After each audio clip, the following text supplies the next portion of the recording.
Šobrīd mēs esam Batumī. Batumī uz konferenci par Grūzijas NATO un Eiroatlantisko kopumā integrāciju, jo šī gan nav atpūta. Es neesmu sācis atpūta, mēs turpinām strādāt, tikai šobrīd, protams, priekš svarīgi raidījumi pasaules telpas. Batumī ir tiešām skaista pilsēta, tā ir viena no pērlēm Melnās jūras, un to arī sauc par tādu, zinām, Gruzijas Dubaju. Un mēs redzam, ka Gruzija attīstās, un to var redzēt gan Tbilisī, gan arī šeit. Bet tomēr jāsacina arī cits, ka principā tomēr starp Batumī un Gruziju, tad Tbilisī Gruzijā ir diezgan liela arī nabadzība.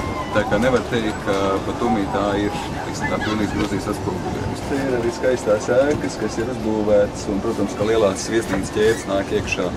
Un skaidrs ir tas, ka šī ir vieta, kur var pelnīt naudu, kurā var piesaistīt turistus.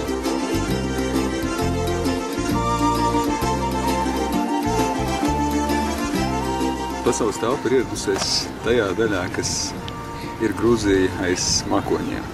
Pēc leģendas grūzīņi palikuši bez savas zemes, bet tad viņi nolēma, ka viņiem ir jāizklēdē kārtīgi Dievs, un Dievs teica lieliski.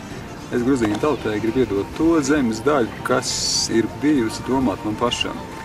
Un šo lielisko zemi, kas ir starp kalniem, kas ir pie jūras, viņš arī atdeva grūzīniem. Tā vismaz stāsta leģenda.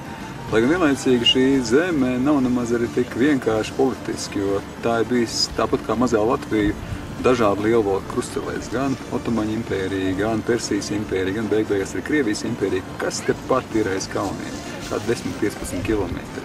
Šeit ir arī slavenais Kazbeka kalns, pie kur bija piekauts Prometejs. Tā kā šeit patiesībā ir lielā politika norisinājusies jau no cilvēces pirmsākumiem, un tā turpinās. Arī netālu šeit ir Dienvidosetija, un, kā mēs zinām, Dienvidosetija iesaldētais, ja karstais konflikts joprojām nemaz arī nav beidzies.